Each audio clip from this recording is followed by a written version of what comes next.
Hi there, it is 10/20/24. My name is JB, that's Callan behind the camera. We're going to be talking about Alexander the Great and how he took over Medo-Persia. I got the Medo-Persian Empire up there that we talked about in Daniel with the bear and the high side lifted up on one side. And we got the three ribs in the bear's mouth. The three ribs represent Babylon, Egypt, and Assyria. Well, then you got the four heads here. The leopard that it talks about. And then the reason why Alexander the Great is represented by a leopard is because he came in so quickly and he took over, just like with leopard type speed. And then you get the four heads. Well, the four heads are what actually takes over after Alexander the Great dies at the age of 33. And Ptolemy, which he was the king of Egypt, Seleucus, he was the king of Syria and Babylon. Cassander, he was actually in Macedonia, where Alexander the Great was born. And then you got Lysimachus, he was the king of Asia Minor. So, but let's get into this because it's actually pretty great, interesting, and I got a thing on here that's just going to blow your mind when you hear this. All right, so the word wind in the Bible,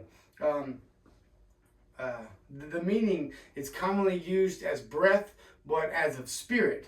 But it also is commonly used throughout the Bible as a direction or like a command or a war that's coming about. And yet another dream, and just like in Daniel, there was a Pharaoh, and he had a dream back in Joseph's time. And in 41:6, he has a dream, and we're going to be talking about the word wind. And just like the word wind represents war, you got the wings that actually represent war. But it's important to understand that the word wind doesn't always mean spirit. It can mean war. And in 41:6, Joseph is about to interpret another dream. And he says, and behold, 7 thin ears and blasted with the east wind sprung up after them. They're talking about what's going to come to pass after the king, after Pharaoh. In 41:23, it talks about, it says, and behold, 7 ears withered, thin, and blasted with the east wind, and it sprung up after them. In the Bible, God always uses wind as not just with spirit, but like a direction, north, south, east, and west. So when you get to, just like in Exodus 10:13, it talks about the locust came from the east wind. And if you ever go to Ezekiel 37-39, it talks about the war and Armageddon that's coming about, and it talks about the locust. But the east wind is a direction. The wind is a direction in which they're blowing in to come take over from. So in Exodus 10:13, it says, and Moses stretched forth his rod over the land of Egypt, and the Lord brought an east wind upon the land all that day and all that night. And when it was morning, the east wind brought the locust. When you get to Exodus 10:19, it says, and the Lord turned up a mighty strong west wind, which took away the locust and cast them in the Red Sea. There remained not one locust in all the coast of Egypt. When you get to Ezekiel 1:4, in Ezekiel 1:4, it talks about the north wind came about. When you get to, let's see, Ezekiel 1:4, Ezekiel 1:4, oops, a little far, right here. All right, Ezekiel 1:4. Talks about the north wind that's coming in. And I looked, and behold, a whirlwind came out of the north, a great cloud, and a fire enfolding itself, and brightness was about it, and out of the midst thereof, as the color of amber, out of the midst of the fire. In Psalm 78:26, Psalm 78:26 talks about another wind. About the north wind. 26 says, and he caused an east wind to blow in the heaven, and by his power he brought in the south wind. So, those are just a few examples of how the wind is not always talking about the spirit, but it is actually talking about, I believe, well, what the Spirit is doing, because God said that He allowed these empires and these kingdoms and these beasts to come in and take over these. To take over Israel and to have dominion over these other nations. But God said that He planned it the way that it was done. But also, Proverbs 25:23 talks about the north wind. Psalm 78:26, we just read that, talks about the north wind. Job 37:17 talks about the north wind. And it also mentions the south wind. And so the Ruah, Elohim, has two quite different meanings. The four winds in 1 Chronicles 9:24 is talking about the four winds as four different directions. Let's go there actually. In 1 Chronicles 9:24,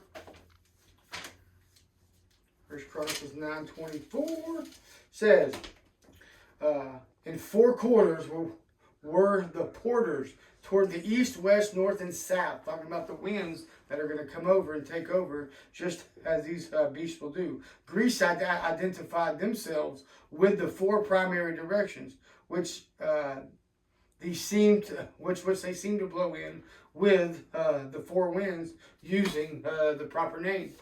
But the term wind does most often translate as Spirit of God. In Genesis 4:38, in Exodus 31:3, in Numbers 11:25 and 29, and in Numbers 24:2. But the term also translates into the wind of God.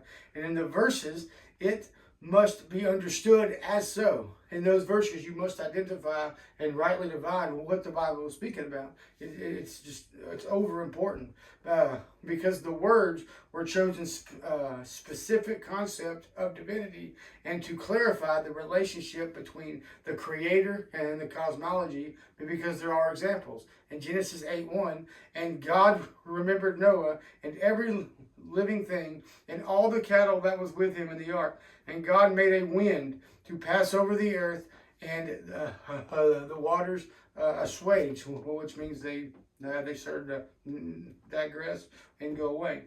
And also in Genesis 1:2, and the earth was without form and void, and darkness was upon the face of the deep, and the Spirit of God moved upon the face of the waters. The Babylonians and the Canaanites and the Greeks, they opposed that the universe is like polypotential, that the creation account has many different independent forces. The Hebrew cosmologist, on the contrary, insists that there is only one creative force from whom all phenomena issue forth. They even say that the chaos in the beginning, without form and void, was created by God. And I've actually done a video on that about when Satan fell between Genesis 1:1 and 1:2. And then the Babylonians and Canaanites cosmologists as prime evil, sea raging, that it has its own will and moves by its own power. And the Hebrew cosmologist says and explains that existence of pre-creation chaotic was a mighty wind that drove the waters, but was still sent by the Creator God. The wind taking Israel captive, the north, south, east, west. In Jeremiah 22:22, the wind shall eat up all thy pastures, and thy lovers shall go into captivity. Surely then shalt thou be ashamed and confounded for all thy wickedness. In Jeremiah 22:25 through 27. Jeremiah 22 through 25 through 27 says, the wind shall eat up all the pastures, and thy lovers shall go into captivity. Surely then shalt thou be ashamed and confounded for all thy wickedness. O inhabitants of Lebanon, that makest thy nest in the cedars, how gracious shalt thou be when pangs come upon thee, the pain as of a woman in travail. As I live, saith the Lord, though Canoah, the son of Jehoiakim, king of Judah, were the signet upon the right hand, yet would I pluck thee thence. And I will give thee into the hand of them that seek thy life, and into the hand of them whose face thou fearest, even into the hand of Nebuchadnezzar, king of Babylon, and into the hand of the Chaldeans. And I will cast thee out, and the mother that bare thee, into another country, where ye were not born, and there shall ye die. But to the land whereunto they desire to return, thither shall they not return. And it's important to understand that what I'm about to read here and what I'm talking about here is the fact that God is telling Israel, since you have defiled my sanctuaries, you're not celebrating my Sabbaths, you're not doing my decrees and my judgments, that I'm going to allow what you worship, which are these other nations, to come over and take you out, and you're going to wish and pray that I would come and save you again. So then you'll know that I'm your king. But it's God, it's me, God, that's going to allow all these nations to come over and take you over. In Jeremiah 23, 1 through 5. Woe be unto the pastures that destroy and scatter the sheep of my pasture, saith the Lord. Therefore, thus saith the Lord, God of Israel, against the pastors that feed my people. Ye have scattered my flock and driven them away, and have not visited them. Behold, I will visit upon the evil of your doing, saying the Lord. That's why it's important to know that when many preachers try to say that, or many believers even try to say you can go through the Bible and pick any spots you want, and the whole Bible is written to me. And that's not true, because God has one message in here. But for many people, but understanding that the Bible needs to be rightly divided and rightly understood, and where and who's talking about. Preachers try to go in and take all the promises, all the positive promises for themselves, and then just, all those afflictions and stuff, and all those tribulations, that's for Israel. But all the promises, of positive promises, are for us. And that's not true, because God is trying to give, he's warning Israel that if you don't do what I say, that I'm going to, let these other kingdoms come over and take you out. But God also says, which we'll get to in Jeremiah 31 through 36, that God promised that to make a new covenant with him. And many people think that the new covenant is for us because Israel fell. And that's not true either, but we'll get to that. In Jeremiah 23:3, and I will gather the remnant of my flock out of all countries whither I have driven them, and will bring them again to their folds, and they shall be fruitful and increase. And I will set up shepherds over them, which shall feed them, and they shall fear no more, nor be dismayed, neither shall they be lacking, saith the Lord. Behold, the days come, saith the Lord, that I will raise unto David a righteous branch, and a king shall reign and prosper, and shall execute judgment and justice in the earth. And in his days, Judah shall be saved, and Israel shall dwell safely. And this is his name, where he shall be called the Lord our righteousness. God is saying that even though you're not listening to me now, and I'm just a spirit to you, that one day I'm sending the righteous one to you. I'm coming down, I'm bringing you into a land and flowing with milk and honey, and I'm going to take care of you forever. You will be my people, and I will be your God. And that has not happened yet. Many people say in 1948, when Israel became a nation, that was God bringing them back to the land.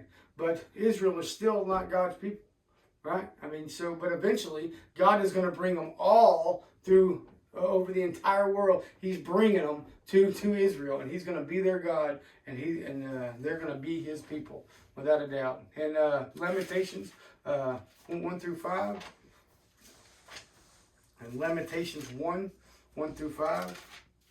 This is Jeremiah again. He says, how doeth the city sit solitary that was full of people? How is she become as a widow? She that was great among the nations and princes among the province. How is she become tributary? She weepeth sore in the night, and her tears are on her cheeks. Among all her lovers she hath none to comfort her. Talking about Israel, not one woman, but talking about Israel. All her friends have dwelt treacherously with her. They are become her enemies. Talking about Israel, tried to And instead of going to war with other nations, they tried to compromise with these other nations. And God said, you know what? If you want to compromise with them, I'm going to have them come take you over. They'll come take you out, and you can go live there.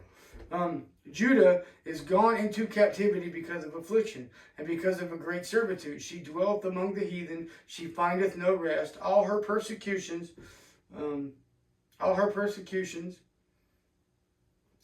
my place. Judah has gone into captivity because of affliction and because of her great servitude. She dwelleth among the heathen. She findeth no rest. All her persecutions overtook her between the straits. The ways of Zion do mourn, because none come to Solomon's feast. All her gates are desolate, her priests sigh, her virgins are afflicted, and she is in bitterness. Her adversaries are the chief, her enemies prosper, for the Lord hath afflicted her for the multitude of her transgressions. Her children are gone into captivity before their enemies. Well, when you get to Lamentations 7 through 9, Jerusalem, remembered. So God says, if you want to go compromise with these other nations, I'm going to send you to these other nations.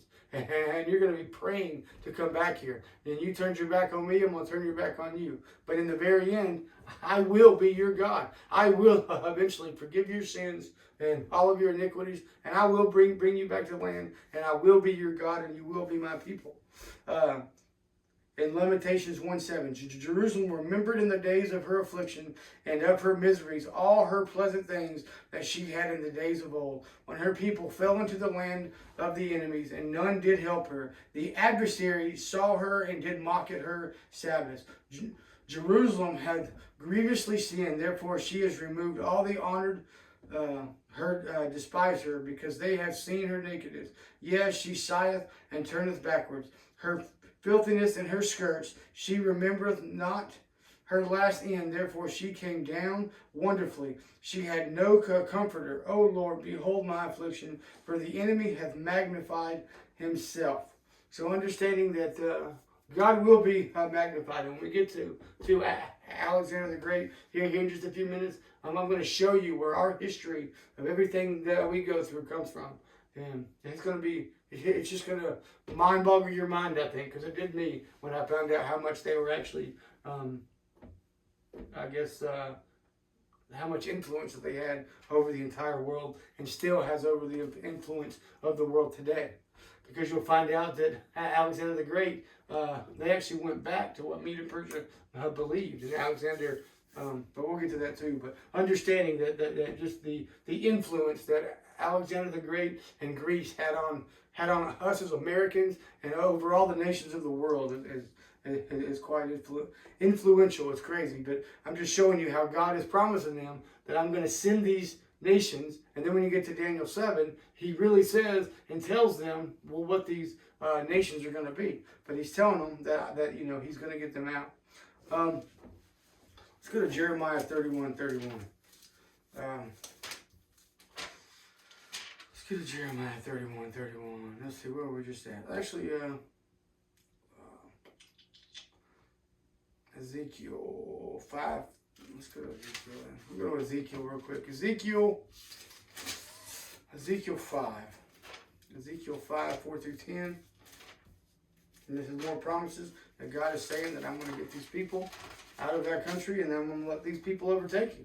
And in Ezekiel 5, 4 through 10, it says, Then take of them again, and cast them into the midst of the fire, and burn them in the fire, for thereof shall a fire come forth into all the house of Israel. Thus saith the Lord God, This is Jerusalem. I have set it in the midst of the nations and countries that are round about it. God says, I put Israel in the middle of the world, and I set all the other nations around about her. And she hath changed my judgments into her wickedness more than any other nation. Israel, that's supposed to be God's people, has put God to shame more than any other nation. And my statutes more than the countries that are round about her. For they have refused my judgments and my statutes. They have not walked in them. Therefore, thus saith the Lord God, because ye multiplied more than the nations that are round about you, and have not walked in my statutes, neither have kept my judgments, neither have done according to the judgments of the nations that are round about you. Therefore, thus saith the Lord God, behold, I, even I, am against thee, and will execute judgments in the midst of thee in the sight of the nations. And I will do in thee that which I have not done, and whereunto I will not do any more the like, because of all thine abominations. Therefore, the fathers shall eat the sons in the midst of thee, and the sons shall eat their fathers, and I will execute judgments in thee, and the whole remnant of thee will I scatter into all the winds. In Ezekiel 12, 11 through 10, or 11 through 20, Ezekiel 12, 11 through 20 says, Say, I am your sign, like as I have done, so shall it be done unto them. They shall remove and go into the captivity. Amazingly, everybody tries to say that, God is showing a sign. In the clouds, in the movies, in the, all over the world, God is showing signs. God is Israel's sign. The judgments, the statutes, the commandments, all that was Israel's sign that he is God. The sign that God sent them out in Daniel's day and then brought them back. That was a sign from God.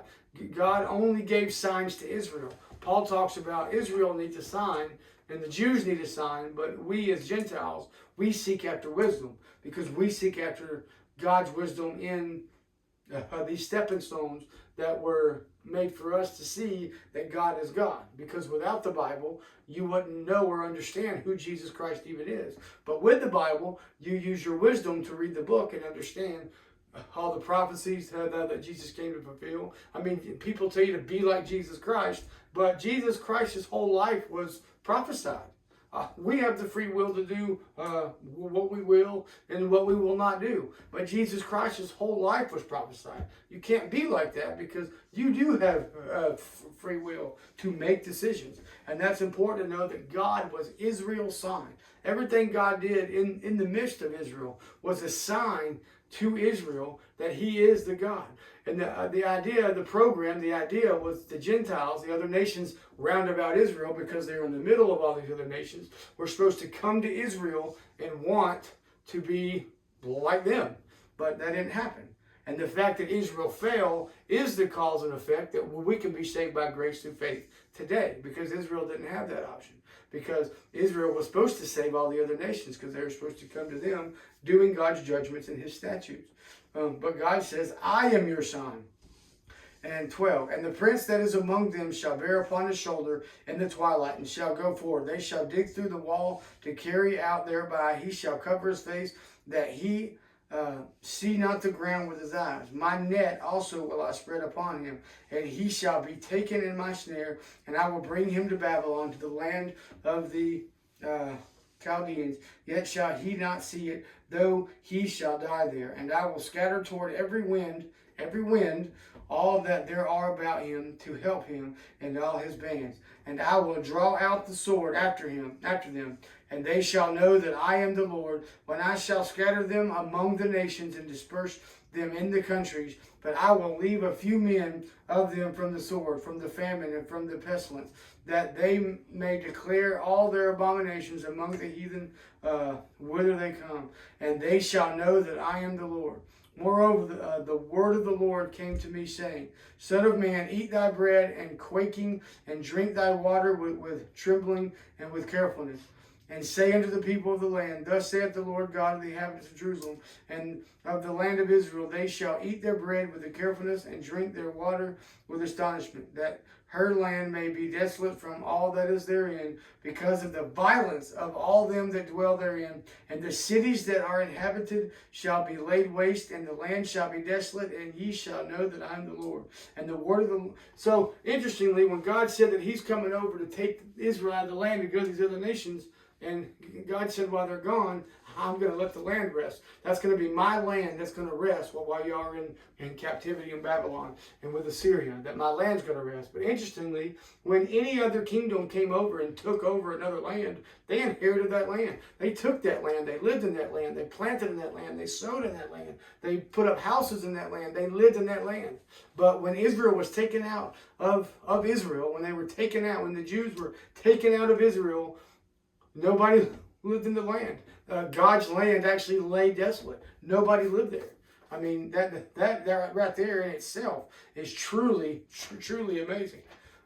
In Jeremiah 31:31, this is when God makes a new covenant with the house of Israel and the house of Judah. And then at the end, so God says in 31, behold, the days come, saith the Lord, that I will make a new covenant with the house of Israel and the house of Judah, not according to the covenant that I made with their fathers, but in the day that I took them by the hand to bring them out of the land of Egypt, which my covenant they break, although I was a husband unto them, saith the Lord. But this shall be the covenant that I will make with the house of Israel in those days, saith the Lord. I will put my law in their inward parts and write in their hearts, and will be their God, and they shall be my people. And they shall teach no more every man his neighbor and every man his brother, saying, know the Lord. For they shall all know me, from the least of them unto the greatest of them, saith the Lord. For I will forgive their iniquity, and I will remember their sin no more. Thus saith the Lord, which giveth the sun for a light by day, and the ordinance of the moon by night, and the stars for light by night, with which divideth the sea when the waves thereof roar. The Lord of hosts is his name. If those ordinances depart from me, saith the Lord, then the seed of Israel also shall cease from being a nation before ever and ever. God says, if you can take away my ordinances, then Israel will no longer be a nation. And to this day, Israel, the Jews, are still a people, and Israel is still a nation today. Still a nation today. And God says he's going to make a new covenant with the house of Israel and the house of Judah. That's not you and that's not me. And then when God says he's going to put the laws in their minds and on their hearts, people say, oh, well, that's what he did to us today. Do you know the law? Absolutely not. Because this is talking about a different time. The new covenant, the New Testament that God is making with the house of Israel and the house of Judah is coming later. After we're raptured out of here in this dispensation of grace time, because Israel has fallen, God has given us this grace that you can be saved through your faith. And I mean, God has done grace, given grace throughout the entire Bible, there's no doubt. But there's only been one time in history, which is now, that God said that you can be saved through your faith, that I will forgive your sins forever. You can be saved. So in the end times, when we're raptured out of here and this time comes to pass, that's when God's going to write the laws on their minds and on their hearts of the remnant of Israel. Because during the tribulation, with everybody that is saved that's out of here, and then the time of the Antichrist, the world is going to need somebody to have the laws written in their minds and their heart so they can come to Zion, they can come to Israel. And it's important that people understand that. And God says if you can to take this away, then Israel will cease to be a country or a people anymore. That's why and actually the fact that Rome came in and took over Israel. It was prophesied that Rome was going to come over and take over Israel, and Rome took over without a fight. That's why they didn't destroy Israel in the first place, because Israel said, God said it was going to happen, overtake us, I guess. So they didn't put up a fight, and that's when Rome took over, and that's actually when Jesus came. Rome was still in charge when Jesus came about. And Ezekiel 37, because this is what God says that he's going to do in that time, that God is going to be, that they're going to be, that Israel's going to be dead. In the grave, they're going to be dead.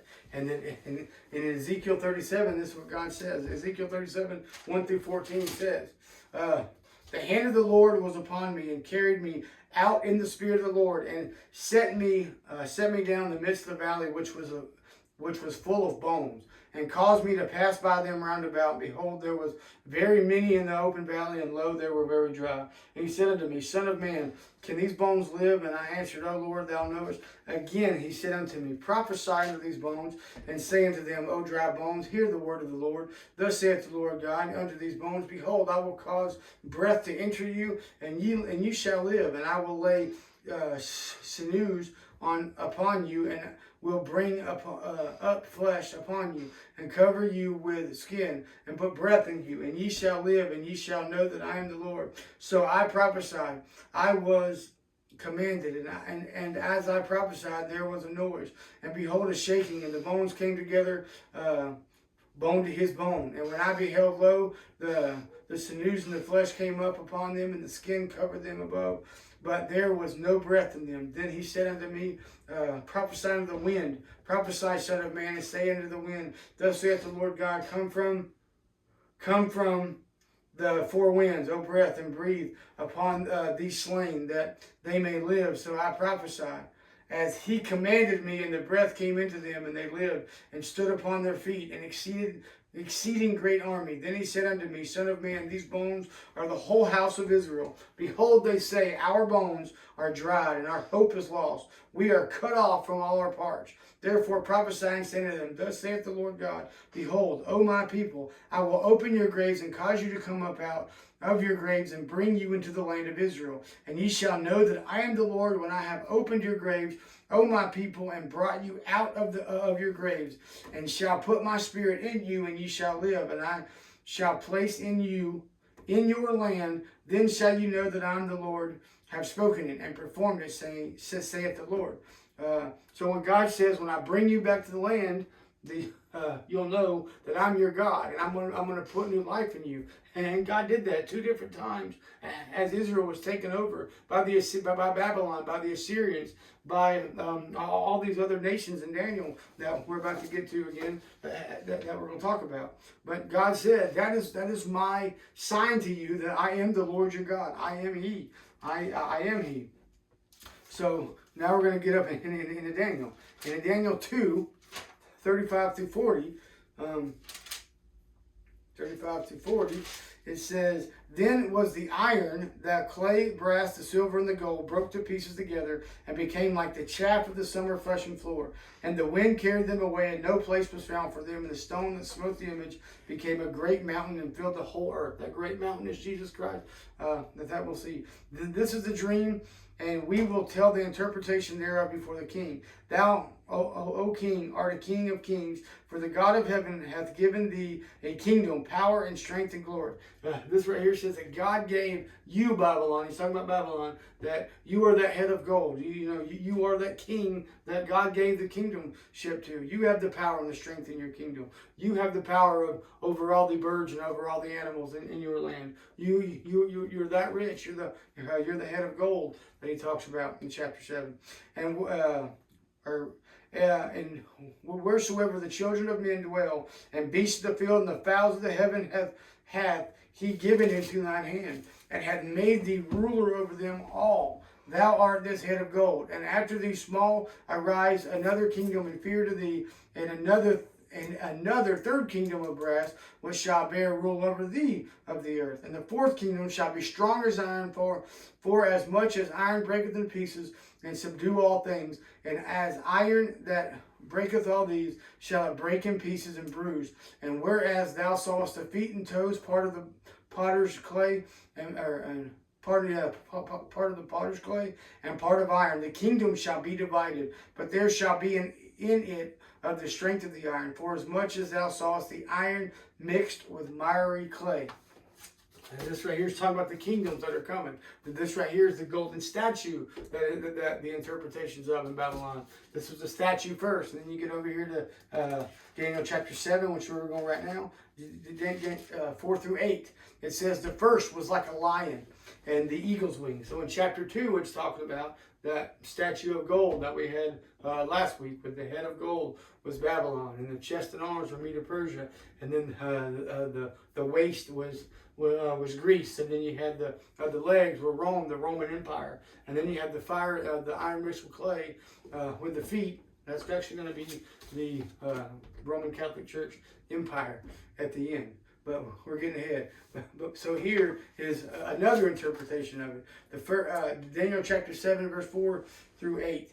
It says, The first was like a lion, and eagle's wings I beheld till the wings thereof were plucked, and it was lifted up from the earth, and made stand upon the feet of a man, and a man's heart was given to it. When it talks about the wings, it's talking about the war that when it had to go in there and take over. And beheld another beast, a second like a bear, and it raised up itself on one side, and it had 3 ribs in the mouth in between the teeth of it. And they said thus unto it, Arise and devour much flesh. Well, this bear is a ferocious animal with three ribs in its mouth, and the bear represents Medo-Persia. The 3 ribs actually represent Babylon, Egypt, and Assyria, because when Medo-Persia took over, they took over with all those kingdoms still being around.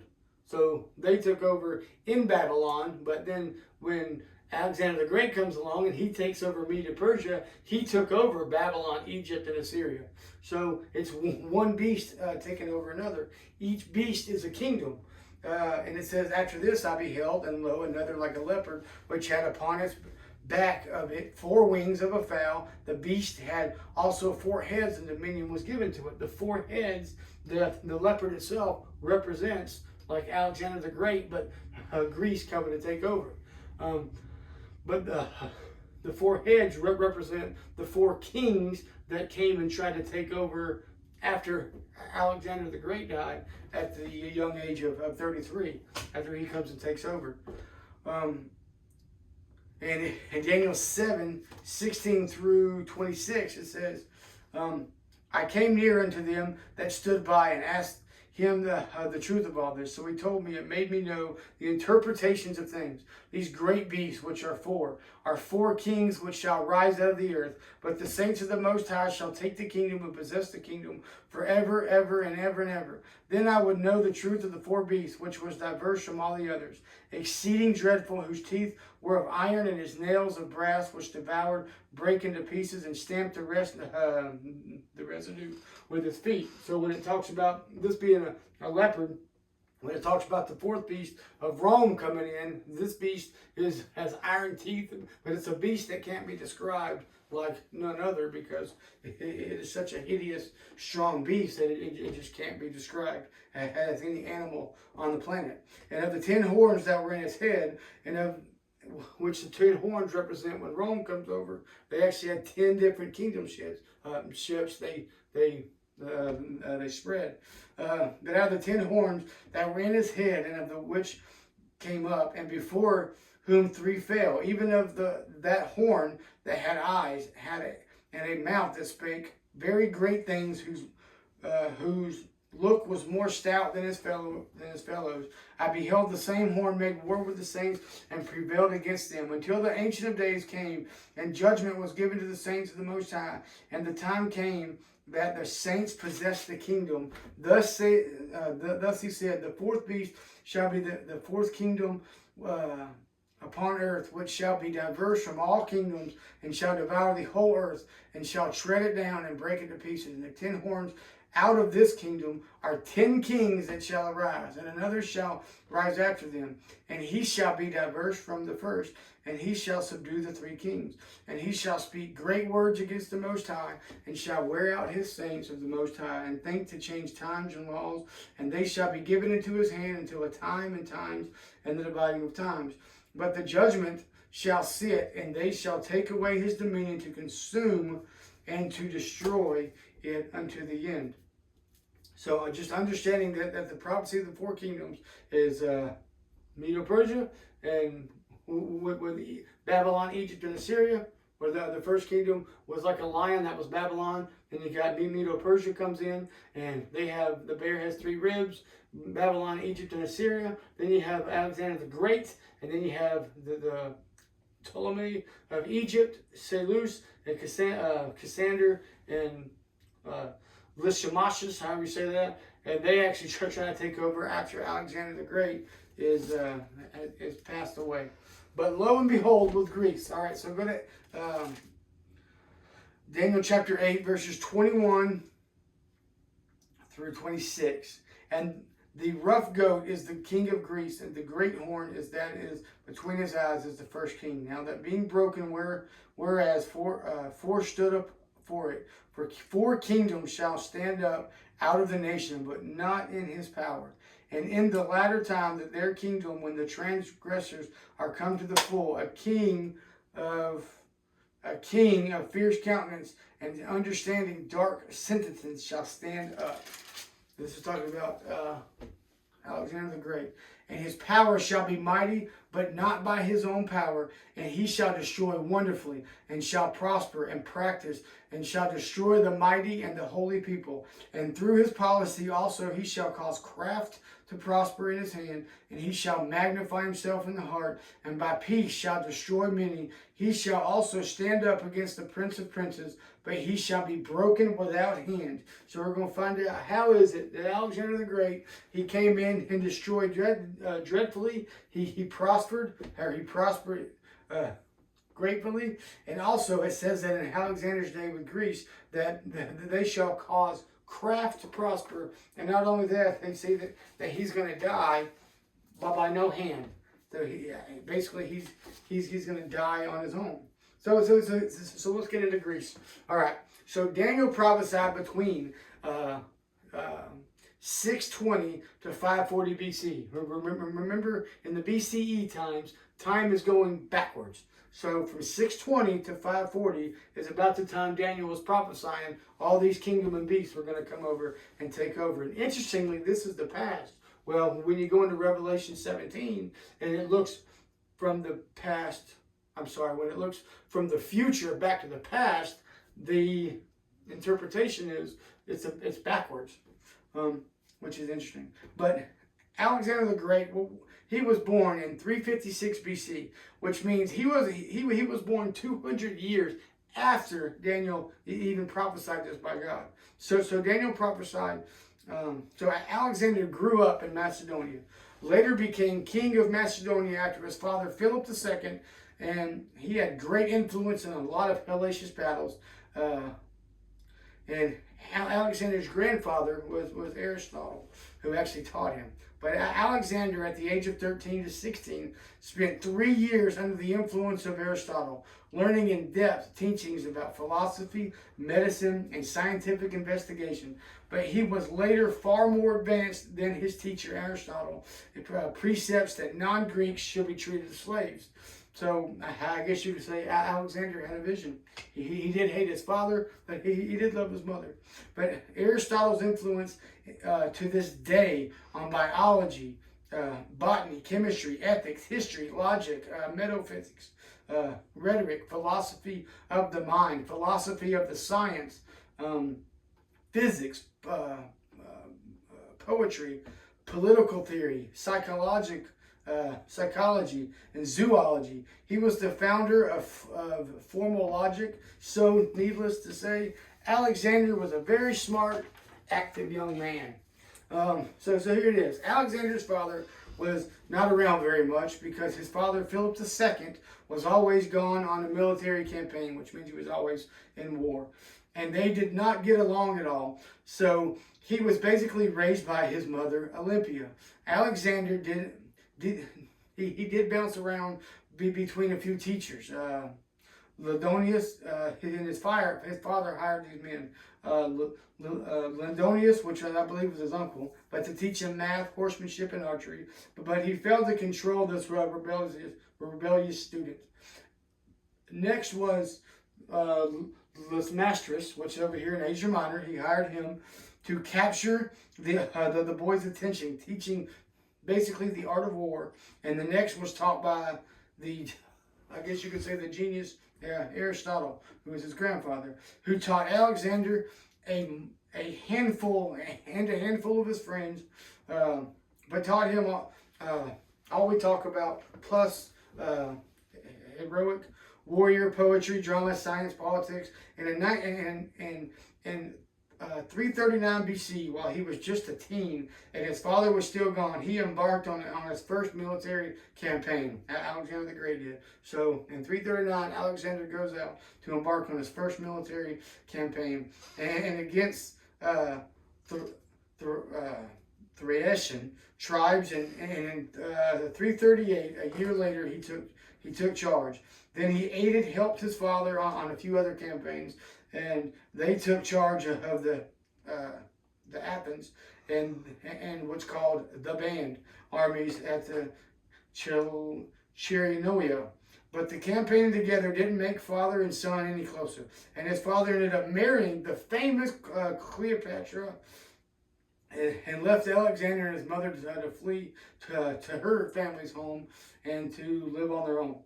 But a wedding of his sister, father and son, had had to meet up again at the ceremony. And Philip II, his father, was murdered at the hands of one of the king's bodyguards, so that at the wake of his father, Philip II, at the age of 20, Alexander the Great, he was determined to seize the throne by any means necessary. He quickly got the support of the Macedonian army, including the general and troops he had fought, and they murdered other potential heirs to the throne. And his mother Olympia actually ended up murdering the daughter of Cleopatra, and that's why Cleopatra, in history, she committed suicide, because Alexander the Great's mother killed Cleopatra's daughter. So Cleopatra committed suicide. So at the age of 20, Alexander and his mother Olympia started a campaign that lasted 13 years, because he died at the age of 33. He took over Egypt, Medo-Persia, and around 70 other cities. After taking over, he sent many of the Macedonian soldiers away, dismissing the Greek soldiers from Macedonia, and recruited many Persian troops, which infuriated the Macedonian troops, because they said Alexander was adopting the Medo-Persian custom and manners. And Alexander died June 13th, 323 BCE.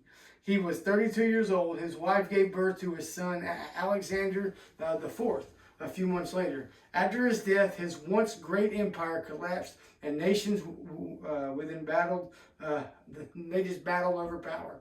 And over time, how the cultures of Greece and the Orient grew and thrived as a side effect of Alexander's empire, becoming part of his legacy and spreading the spirit of Pan-Hellenism.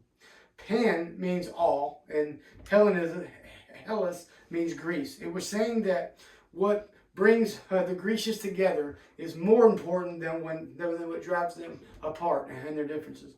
But since Alexander had befriended the Persians and their manners and cultures, everything is about religious beliefs. Believe that everything is about religious beliefs. And if you don't have a religious beliefs, then or an opinion, then you're probably going to take somebody else's, then you're going to inherit someone else's religious beliefs. So the Persians believed in Zoroastrianism, which is basically a concept centered around the battle between good and evil. That's the battle between good and evil. But they actually believe in a good God and they believe in a bad God.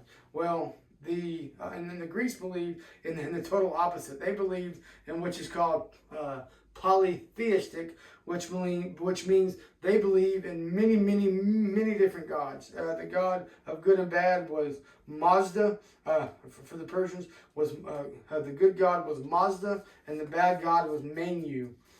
But see, here's the thing. When Greece takes over Medo-Persia's outlook on life, Medo-Persia believes in bad God and a good God. So they do believe in two gods, but Medo-Persia believed, Greece believed in many gods. That's why we're going to find out soon, that's why in so many different cultures, when they were murdering their sons and their daughters and killing people, and just all the sacrifices that they made of killing their sons and daughters and other people, throwing them into caves, that they really believed that's why they became sick or really ill, or is because they believed that these gods made them sick. And we're going to find out something interesting about a god in just a second. But how did the Greeks change the world? So this is what the Greeks contributed to the world to this day. After almost 3,000 years, we are still using ancient Greeks and ideas, math, science, and art. Our alphabet is based on the Greek one, and hundreds, if not thousands, of words come from the Greek language. When Alexander led his army to take over Greece, Persia, and Egypt, and wherever he went and conquered, he took his ideas with him. And after he died, the Romans took over, and they took over the Greek ideas, which we'll do Rome on the next video. The Greeks government, this is interesting, in their democracy, they were raised as a democracy, but they were the first one to come up with this democracy. the men would meet on a dusty hill called Pinks and make decisions. They would vote on it. A citizen could speak for as long as they had two jars together, and one jar would pour into the other, and once that jar was out of water and filled up the other jar, he could no longer speak. Anyone in the government official, even though it was a brief term, if the people, so they had this system where if somebody wrote your name down on a pottery, it was a piece of pottery, but if your name was written down 600 times by anybody in the city, but if it was written down 600 times on this pottery, that you would be actually kicked out of the city if it was written 600 times. Then that was their basic judicial system. But if a real terrible crime was committed, the Athenian Assembly held 6,000 men on a committee, and they created a machine called the Kletchorarium that would spit out black coins, and these black coins would spit out to different men on the jury, because obviously there's no women involved in this, it's all men. But these black coins would pop out, and if you were chosen, then you had to handle it that day in court, and that way that nobody could influence you, one way or the other on how you would vote. In sports, this is the most interesting thing I have seen since I have been doing the history of all these things. In sports, the Greeks loved sports, and 4 years they would put aside all their differences to play in the Olympic Games. Amazingly, the Olympic Games, Alexander the Great's mother's name was Olympia, so we call them the Olympic Games. But they did discuss javelin. The games were the discus, the javelin, the long jump, boxing, horse racing. And this is what's so amazing to me. I just never, ever I couldn't make this up. The reason why they did these Olympic Games is because they wanted to, they worshipped this goddess. They worshipped this goddess. And this goddess's name was Nike. Isn't that amazing? Every sporting event around the world, Nike sponsors every sporting event around the world. And interestingly, when the Greeks would play these games, they prayed to the goddess of Nike. And we have, and like I said, Nike sponsors every sporting event around the world. It's on their clothes. It's on it's on everything. I just thought that was the most amazing thing I have ever studied in history before. That Nike, they prayed, the Grecians prayed to Nike, to give them moral comfort out there, I guess. But either way, they prayed to Nike. And Nike was a female. But around the world, Nike sponsors every sporting event around the world. Okay, also in sports. That is actually what inspired the Olympic Games here in the United States in 1896. That they also would train in gymnasiums. We train in also called gyms. We train in gymnasiums, also called gyms. But legend has it also that, I'm going to mispronounce his name too, but Philippides, who fought in the battle in this marathon. When the Greeks ran, he ran 26 miles, which is 42 kilometers, to Athens with the news that they won. And as soon as he walks in the door, he says, "We won," and he fell to his death. So the modern marathon races now cover 26 miles as an epic run because of that man's death. In medicine, Hippocrates, which is his name, was famous for his ideas in medicine. Before him, the ideas, like I told you before, were the gods, were the cause of sickness and death. That's why they would sacrifice their children to death, and they believed that's why they stayed healthy. But because they considered illness a divine punishment, but by the 5th century BCE, a more scientific approach was taken. Symptoms and cures were diagnosed and carefully observed, tested, and recorded by observing diets, lifestyle choices, and these became factors to diseases. So Hippocrates would take fallen and wounded soldiers to observe and understand the body more. He's also the reason why doctors take that oath, that special oath, that I'm going to take care of these patients to the best of my ability. The mechanical engineering, the portable sundial made with rings, that was one of theirs. The water alarm clock. It would drip water through a clay pot, which would eventually cause air pressure to sound and whistle once the water ran out of the pot. The anemoscope, it would measure the wind direction.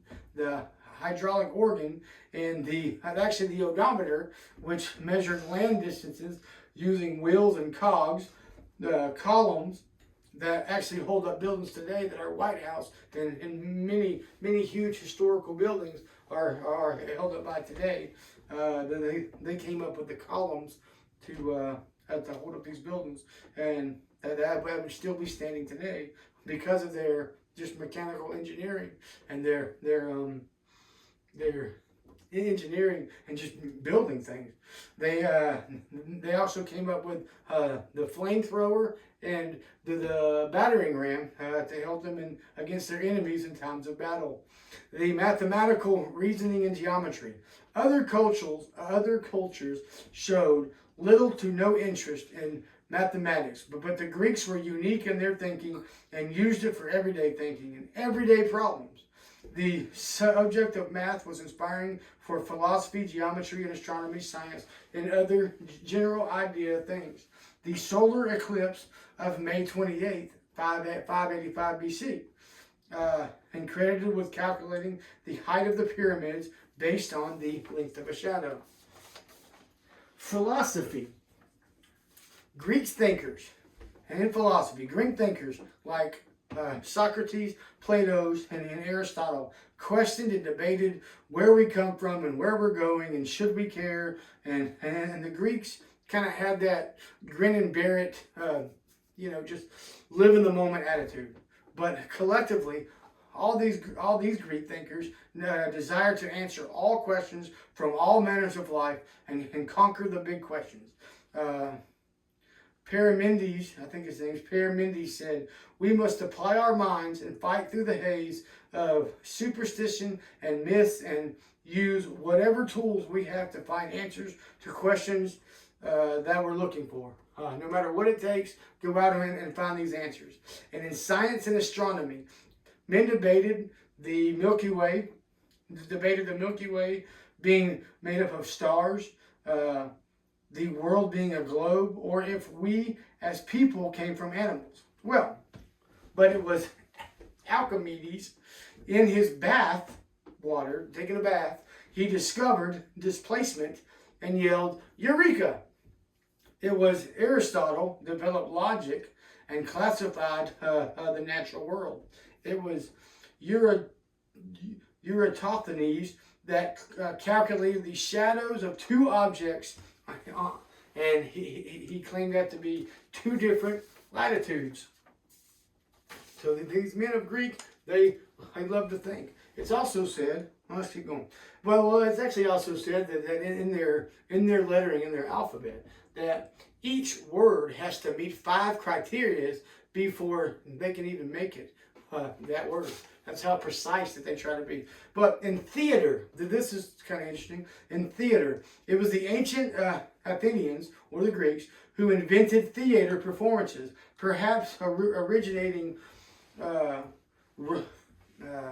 rhetorical poems, and then they would set those poems to music, and they would have rituals involving music and dance, and they would use masks to honor these gods, little g of wine. But that's how they would do it. They would wear masks and they would dance and sing, but they were actually praising a god, little g of wine. His name was Dionysus.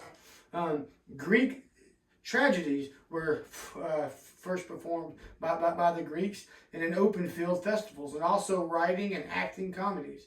The tragedies and comedies came because the Greeks were the first to write all history down in the way they did it. And they would use these stories to put on a play, tragedies, where it's actually, those are the movies where the heroes actually died at the end.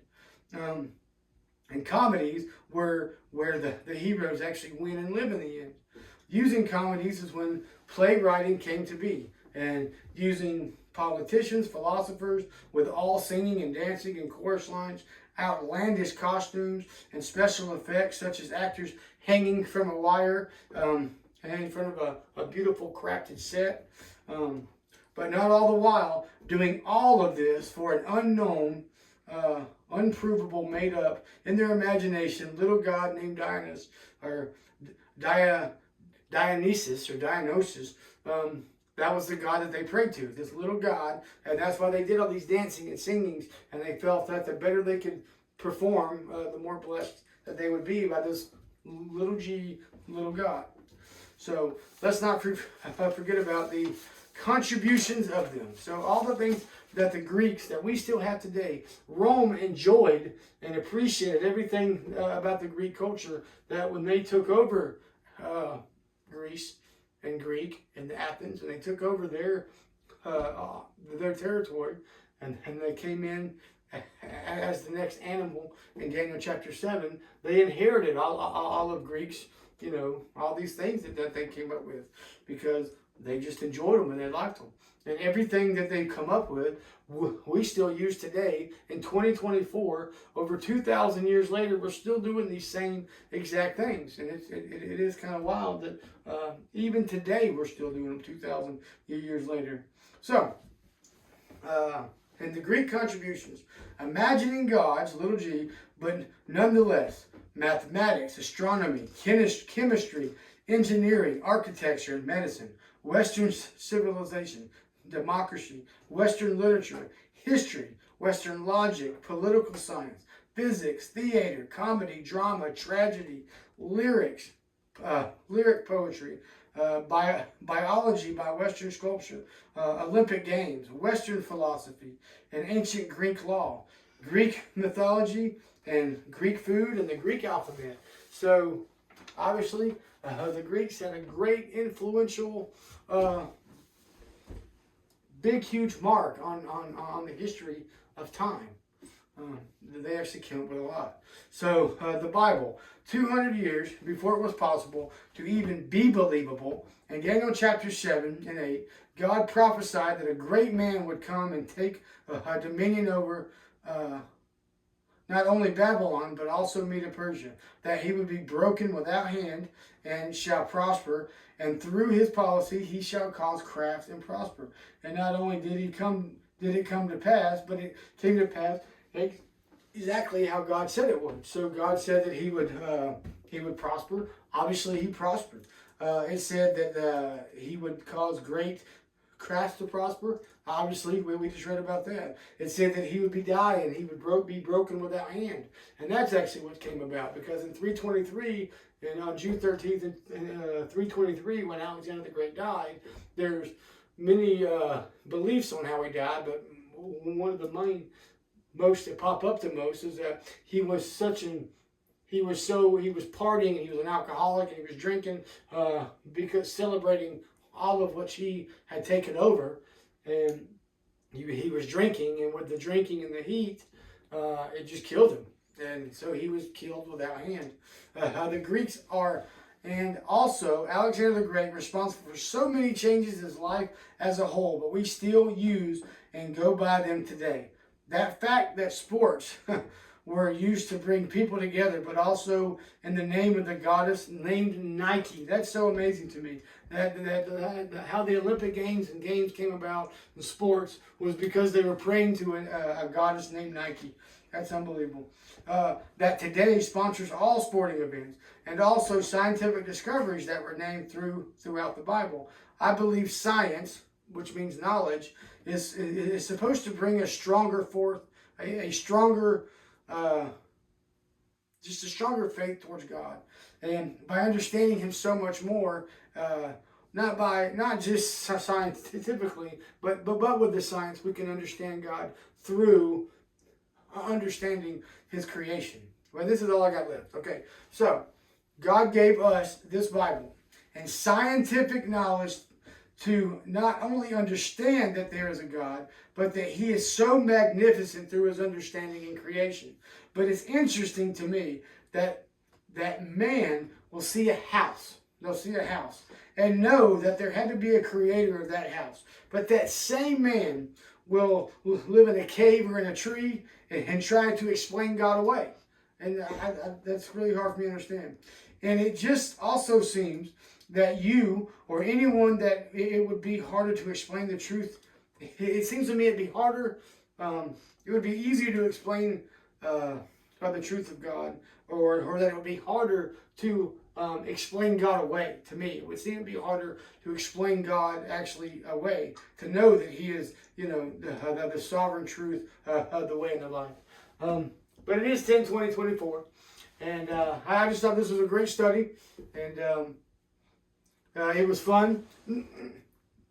It was fun. So I'm just letting you know that next we'll be doing Rome, and we will be, and that's even like a better study, I do believe. But I wanted to go through Alexander the Great and the Greeks to show their mark on history. But understand that God is the one true God. And when God speaks prophecy, God is showing you that he is God of gods, and that he brings and makes all this stuff come to pass so that you will know and understand. Because there's going to become a time in the future that, once this time of your grace through faith, of your faith can save you, that's going to go away. And if you don't accept, Jesus Christ as your head now, because he died and buried and rose again for you, being the gospel. If you don't accept Jesus Christ as your head now, then you will lose your head later to accept to be saved. So anyway, it is 10/20/24. It was really fun. It was great. I appreciate you being here. I hope you learned a lot. And think about the goddess of the Olympic Games being Nike. That's kind of crazy when you learn history and why people don't believe in God when you actually find out the truth. Hopefully it makes you think. Makes me think. But anyway, appreciate you being here. We love you.